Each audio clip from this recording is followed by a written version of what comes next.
ಪರ ಹೋರಾಟಗಾರರು ನೋಡಲೇಬೇಕಾದ ಸ್ಟೋರಿ. ಕರ್ನಾಟಕದಲ್ಲೇ ಕನ್ನಡ ಭಾಷೆಗೆ ಕೊಡ್ತಿಲ್ಲ ಪ್ರಾಮುಖ್ಯತೆ. ಕನ್ನಡ ಹಾಡು ಹಾಕಿ ಅಂದಿದ್ದಕ್ಕೆ ಕನ್ನಡಿಗನ ಮೇಲೆ ಹಲ್ಲೆ. ಒಂದೊಂದು ಕನ್ನಡ ಸಂಘ ಕೆಲ ಬಂದ್ 2 ಅವರ್ ಆಯ್ತು. ಕೇಳಿದ್ರೆ ಕನ್ನಡಿಗರ ಇವರೆಲ್ಲ ಇರೋರೆಲ್ಲ ಕನ್ನಡಿಗರ ಮೇಲೆ ಕೈ ಮಾಡ್ತಾ ಇದ್ದಾರೆ. ಕನ್ನಡ ಕನ್ನಡ ಕನ್ನಡ ಅಂತ ಎಷ್ಟೇ ಪ್ರತಿಭಟನೆಗಳು ಚಳವಳಿಗಳು ನಡೆದರೂ ಸಹ ಕನ್ನಡಕ್ಕೆ ಕರ್ನಾಟಕದಲ್ಲಿ ಪ್ರಾಮುಖ್ಯತೆ ಮಾತ್ರ ಸಿಗ್ತಿಲ್ಲ. ಕನ್ನಡ ಪರ ಹೋರಾಟಗಾರರ ನಿರಂತರ ಹೋರಾಟಕ್ಕೆ ಇಂದಿಗೂ ಸಹ ಗೆಲುವು ಸಿಕ್ಕೇ ಇಲ್ಲ. ಯಾಕಂದ್ರೆ ದಿನೇ ದಿನೇ ಕರ್ನಾಟಕದಲ್ಲೇ ಕನ್ನಡಕ್ಕೆ ಅಪಮಾನ ಆಗ್ತಲೇ ಇದೆ. ಹೌದು, ಇದಕ್ಕೆ ಮತ್ತೊಂದು ಉದಾಹರಣೆಯಂತೆ ಉದ್ಯಾನ ನಗರಿಯ ಮಾರತಹಳ್ಳಿಯಲ್ಲಿರುವ ಪಬ್ ಒಂದರಲ್ಲಿ ಕನ್ನಡ ಹಾಡು ಹಾಕಿ ಎಂದು ಹೇಳಿದ್ದಕ್ಕೆ ಆತನ ಮೇಲೆ ಪಬ್ನಲ್ಲಿರುವ ಸಿಬ್ಬಂದಿ ಹಲ್ಲೆ ಮಾಡಿದ್ದಾರೆ ಎಂಬ ದೂರುಗಳು ಕೇಳಿ ಬಂದಿವೆ. ದೇವರಾಜ್ ಎಂಬುವರು ವಿಡಿಯೋ ಮಾಡಿ ಈ ಕುರಿತಂತೆ ಜಾಲತಾಣದಲ್ಲಿ ದೂರಿದ್ದಾರೆ. ಸ್ನೇಹಿತರೆ ನೋಡಿ, ಇಲ್ಲ 5 ನಿಮಿಷ ಇಬ್ರು ಸ್ನೇಹಿತರೆ ನೋಡಿ, ಮಾರತಹಳ್ಳಿಯವರು ಅಂತಾರ ಇದು ಸೈಡ್ ವಾಕ್. ಇದು ಒಂದೊಂದು ಕನ್ನಡ ಸಂಘ ಕೆಲ ಬಂದ್ 2 ಅವರ್ ಆಯ್ತು. ಕೇಳಿದ್ರೆ ಕನ್ನಡಿಗರ ಇವರೆಲ್ಲ ಇರೋರೆಲ್ಲ ಕನ್ನಡಿಗರ ಮೇಲೆ ಕೈ ಮಾಡ್ತಾ ಇದ್ದಾರೆ. ದಯವಿಟ್ಟು ಪ್ರತಿಯೊಬ್ಬ ಕನ್ನಡ ಸಾಂಗ್ ಹಾಕಿ. ಫಸ್ಟ್ 2 ಅವರ್ ಆಯ್ತು ಬಂದು ಕನ್ನಡ ಸಾಂಗ್ ಹಾಕ್ತಾ ಇಲ್ಲ ಸ್ನೇಹಿತರೆ. ನಮ್ಮಲ್ಲಿ ದಬ್ಬಾಳಿಕೆ ಮಾಡ್ತಾರೆ, ಮ್ಯಾನ್ ಹ್ಯಾಂಡ್ಲಿಂಗ್ ಮಾಡ್ಕೊಂಡು. ದಯವಿಟ್ಟು ಎಲ್ಲಾ ಕನ್ನಡ ಪರ ಸಂಘಟನೆಗಳು ಎಲ್ಲರೂ ಬಂದು ದಯವಿಟ್ಟು ಇಲ್ಲಿ ಕನ್ನಡ ಖಂಡಿಸಬೇಕು.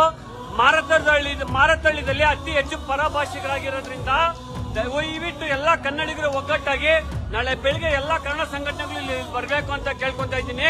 ಮಾರತಹಳ್ಳಿಯಲ್ಲಿರುವಂತದ್ದು ನಾನು ಇದೇ ಮಾರತಹಳ್ಳಿ ನಾನು ದಯವಿಟ್ಟು ಎಲ್ಲಾ ಕನ್ನಡ ಸಂಘಟನೆಗಳು ಬರಬೇಕು ಅಂತ ಕೇಳ್ಕೊಂಡಿದ್ದೀನಿ. ರೂಪೇಶ್ ಅಜ್ಜನ್ ಅವರೇ, ದಯವಿಟ್ಟು ಈ ಲೈವ್ ಮುಗಿದ ತಕ್ಷಣ ನಿಮ್ಗೆ ಕರೆ ಮಾಡ್ತೀನಿ. ದಯವಿಟ್ಟು ಇದ್ರ ಕಡೆ ಗಮನ ಕೊಡಿ. ಮಾರತಹಳ್ಳಿಯಲ್ಲಿ ಅತಿ ಹೆಚ್ಚು ಪರಭಾಷಿಕರಾಗಿದ್ದಾರೆ. ಒಂದೊಂದು ಕನ್ನಡ ಸಂಘ ಕೇಳಿದ ಕನ್ನಡಿಗರೇ ಇವರೆಲ್ಲ ನೋಡಿ, ಇವರೆಲ್ಲ ಕನ್ನಡಿಗರಾದ್ರೂ ನೋಡಿ ನಮ್ಮ ಮೇಲೆ ದಬ್ಬಾಳಿಕೆ ಮಾಡ್ತಾ ಇದ್ದಾರೆ. ಸ್ನೇಹಿತರೆ ದಯವಿಟ್ಟು ಬನ್ನಿ. ಅಕ್ಟೋಬರ್ 18ರಂದು ಈ ವಿಡಿಯೋ ಪೋಸ್ಟ್ ಮಾಡಲಾಗಿದೆ. ಅದರಲ್ಲಿ ವ್ಯಕ್ತಿಯೊಬ್ಬರು ಮಾರತಹಳ್ಳಿಯಲ್ಲಿರುವ ಪಬ್ನಲ್ಲಿ ಕನ್ನಡ ಹಾಡುಗಳನ್ನ ಹಾಕಿರಲಿಲ್ಲ. ಪಬ್ಗೆ ಬಂದು 2 ಗಂಟೆಗಳಾದರೂ ಪರಭಾಷೆಯ ಹಾಡುಗಳನ್ನೇ ಪ್ಲೇ ಮಾಡಲಾಗ್ತಿತ್ತು. ಒಂದಾದರೂ ಕನ್ನಡ ಹಾಡುಗಳನ್ನ ಹಾಕಿ ಅಂತ ಹೇಳಿದ್ದಕ್ಕೆ ಪಬ್ನ ಸಿಬ್ಬಂದಿ ಕನ್ನಡಿಗರ ಮೇಲೆಯೇ ಹಲ್ಲೆ ಮಾಡಲು ಮುಂದಾದ್ರು ಅಂತ ಆರೋಪಿಸಿದ್ದಾರೆ. ಇದನ್ನ ಕನ್ನಡ ಪರ ಸಂಘಟನೆಯವರು ಗಂಭೀರವಾಗಿ ಪರಿಗಣಿಸಬೇಕು.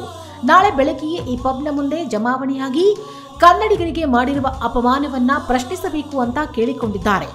ವಿಡಿಯೋದಲ್ಲಿ ರೂಪೇಶ್ ರಾಜಣ್ಣ ಅವರಿಗೂ ಅಪೀಲ್ ಮಾಡಿರುವ ಇವರು, ಈ ವಿಡಿಯೋ ಮುಗಿದ ಮೇಲೆ ನಾನು ನಿಮಗೆ ಕಾಲ್ ಮಾಡ್ತೇನೆ, ದಯವಿಟ್ಟು ಕನ್ನಡಕ್ಕಾಗಿರುವ ಅಪಮಾನಕ್ಕೆ ನೀವು ಕ್ರಮ ಕೈಗೊಳ್ಳಬೇಕು ಅಂತ ಮನವಿ ಮಾಡಿದ್ದಾರೆ. ಅವರು ಪಬ್ ಹೆಸರೇಳುತ್ತಾರಾದ್ರೂ ಅದು ಗೊತ್ತಾಗ್ತಿಲ್ಲ. ಮಾರತಹಳ್ಳಿಯ ಪಬ್ ಒಂದರ ಮೇಲೆ ದೂರು ಹೇಳಿಕೊಂಡಿರುವುದು ಇದೇ ಖಾತೆಯಲ್ಲಿ. ಆದರೆ ಯುವಕನ ಈ ವಿಡಿಯೋಕ್ಕೆ ಕೆಲವು ನೆಗೆಟಿವ್ ಕಾಮೆಂಟ್ಗಳು ಬಂದಿವೆ. ವಿನಯಪ್ರಸಾದ್.bs ಎಂಬುವರು ಇದಕ್ಕೆ ಕಾಮೆಂಟ್ ಹಾಕಿ, ಮೊದಲು ನಿಮ್ಮ ಕನ್ನಡ ಸಿನಿಮಾಗಳ ಹಾಡುಗಳು ಪಬ್ಗೆ ಸೂಟ್ ಆಗುವಂತೆ ರಚಿಸಲು ಹೇಳಿ. ಆವತ್ತು ಪಂಜಾಬಿ ಹಾಡುಗಳು, ತಮಿಳು, ತೆಲುಗು ಹಾಡುಗಳು ಪಬ್ಗಳಿಗೆ ಹೊಂದಿಕೊಳ್ಳುವಂತೆ ಮಾಡಿದ್ದಾರೆ. ಅವುಗಳಲ್ಲಿ ಬೀಟ್ಸ್ ಹಾಗೂ ಹಾಡಿನ ವೈಖರಿ ಎಲ್ಲವೂ ಪಬ್ಗಳ ವಾತಾವರಣಕ್ಕೆ ಹೊಂದಾಣಿಕೆಯಾಗುತ್ತಾದ್ದರಿಂದ ಪಬ್ನವರು ಅದೇ ಹಾಡುಗಳನ್ನು ಹಾಕ್ತಾರೆ. ನಿಮ್ಮ ಕನ್ನಡ ಹಾಡುಗಳು 2000 ದಶಕದಿಂದ ಈಚೆಗೆ ಬಂದಿಲ್ಲ, ಇನ್ನೂ ಹಾಗೆ ಇವೆ.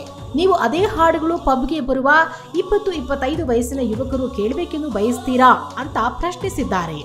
ಇನ್ನು ಕ್ರಿಶಿಂಧು S4 ಎಂಬ ಖಾತೆಯವರು ಕಾಮೆಂಟ್ ಹಾಕಿ, ಇಂಥ ಪರಿಸ್ಥಿತಿ ಕೇವಲ ಮಾರತಹಳ್ಳಿಯಲ್ಲಿ ಮಾತ್ರವಲ್ಲ, ಬೆಂಗಳೂರಿನ ಹಲವಾರು ಪಬ್ಗಳು, ಸ್ಪಾಗಳು, ಬಾರ್ ಅಂಡ್ ರೆಸ್ಟೋರೆಂಟ್ಗಳಲ್ಲಿಯೂ ಕನ್ನಡ ಹಾಡುಗಳನ್ನ ಹಾಕಿಲ್ಲ. ತುಂಬಾ ರಿಕ್ವೆಸ್ಟ್ ಮಾಡಿಕೊಂಡ್ರೆ ಮಾತ್ರ ಒಂದು ಹಾಡನ್ನ ಹಾಕ್ತಾರೆ ಅಷ್ಟೇ. ಆದ್ರೆ ಮತ್ತೆ ಕೇಳಿದ್ರೆ ಅವರ ಬೌನ್ಸರ್ಗಳನ್ನ ಕಳುಹಿಸಿ ನಮ್ಮನ್ನ ಹೊರಹಾಕ್ತಾರೆ ಅಂತ ಹೇಳಿದ್ದಾರೆ. ಮಹೇಶ್ ವಿಕ್ಕಿ 9939 ಎಂಬ ಖಾತೆಯಿಂದ ಬಂದಿರುವ ಕಾಮೆಂಟ್ನಲ್ಲಿ ಕನ್ನಡ ಹಾಡುಗಳನ್ನ ಕೇಳುವ ಕನ್ನಡಿಗರೇ ಬೈಯಲಾಗಿದೆ. ಪಬ್ಗಳಿಗೆ ಪರಭಾಷಿಗರೇ ಹೆಚ್ಚಾಗಿ ಹೋಗ್ತಾರೆ, ಅಂಥವರಿಗೆ ಅವರ ಭಾಷೆ ಹಾಡುಗಳನ್ನೇ ಹಾಕ್ತಾರೆ. ಲಕ್ಷಗಳು ಇನ್ವೆಸ್ಟ್ ಮಾಡಿದವರಿಗೆ ತಾನೇ ಅದು ಗೊತ್ತಾಗುವುದು, ಲೇ ದಡ್ಡ ಅಂತ ಬೈದಿದ್ದಾರೆ. ಒಟ್ಟಾರೆಯಾಗಿ ಕರ್ನಾಟಕದಲ್ಲಿ ಕನ್ನಡಕ್ಕೆ ಈ ರೀತಿಯ ಅವಮಾನ ಆಗ್ತಾ ಇರುವುದು ಖಂಡನೀಯ. ಇದೇ ರೀತಿ ಘಟನೆಗಳಿಗೆ ಕಡಿವಾಣ ಹಾಕದೇ ಇದ್ದರೆ ಕರ್ನಾಟಕದಲ್ಲೇ ಕನ್ನಡ ಭಾಷೆ ಮೂಲೆ ಗುಂಪು ಸೇರುವುದಂತೂ no doubt. Varun M, speed news Kannada, Bengaluru.